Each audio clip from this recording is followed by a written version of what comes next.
নমস্কার, সোমা স্পেশাল কিচেনে আপনাদের স্বাগত জানাই। আজকে একটা ইউনিক রেসিপি করব রুই মাছের। আপনারা এটা দেখতে থাকুন।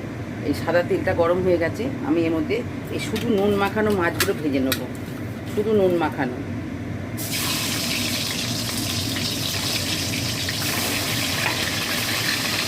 আচ্ছা, মাছগুলো আমার ভাজা হয়ে গেছে, আমি এবার সব মাছগুলো তুলে নিচ্ছি একে একে। এবার আমি এই মাছগুলো ভেজে নেব।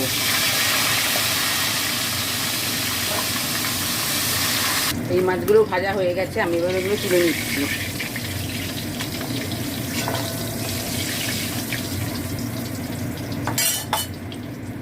এবার এই তেলেতে আমি পেঁয়াজ কুচনোটা দেবো। পেঁয়াজ কুচনোটা দিয়ে দিলাম। আচ্ছা, পেঁয়াজটা ভাজা হতে হতে আমি টক দই একটু, এক চার চামচে 1 চামচ পোস্ত, আর এই যে এই 3 চামচ হচ্ছে সাদা তিল, আমি এটা বেটে নেবো। টক দইয়ের সঙ্গে একসঙ্গে বেটে নেবো। পেঁয়াজটা ভাজা হয়ে গেছে, আমি এবার এতে রসুন থেতো করাটা দিয়ে দিলাম।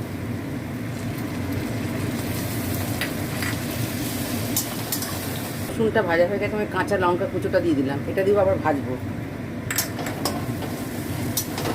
আচ্ছা, এবার আমি তিল, পোস্ত আর টক দই বাটাটা আমি দিয়ে দিচ্ছি। পরিমাণ মতো নুনটাও দিয়ে দিলাম, একটু চিনি দিয়ে দিলাম, দিয়ে আমি এবারে আবার কষবো। এটা কষা হয়ে গেছে, দেখুন তেল ছেড়ে দিয়েছি, কত সুন্দর দেখতে লাগছে। এবার একটু জল দিয়ে দিলাম, আর একটু জল দেবো। এটা মাখা মাখা টাইপের হবে। এটা জলটা এবার ফুটে গেলে মাছগুলো দেবো। এটা ফুটে গেছে, আমি এবার মাছগুলো দিয়ে দিচ্ছি। সব মাছগুলো দিয়ে দিলাম।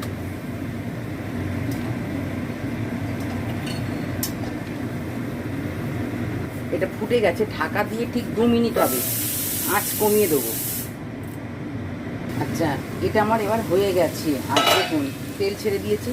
এবার আমি এতে এই যে পাতিলেবুর রস আর গরম মশলাটা দেবো। এই যে গরম মশলা,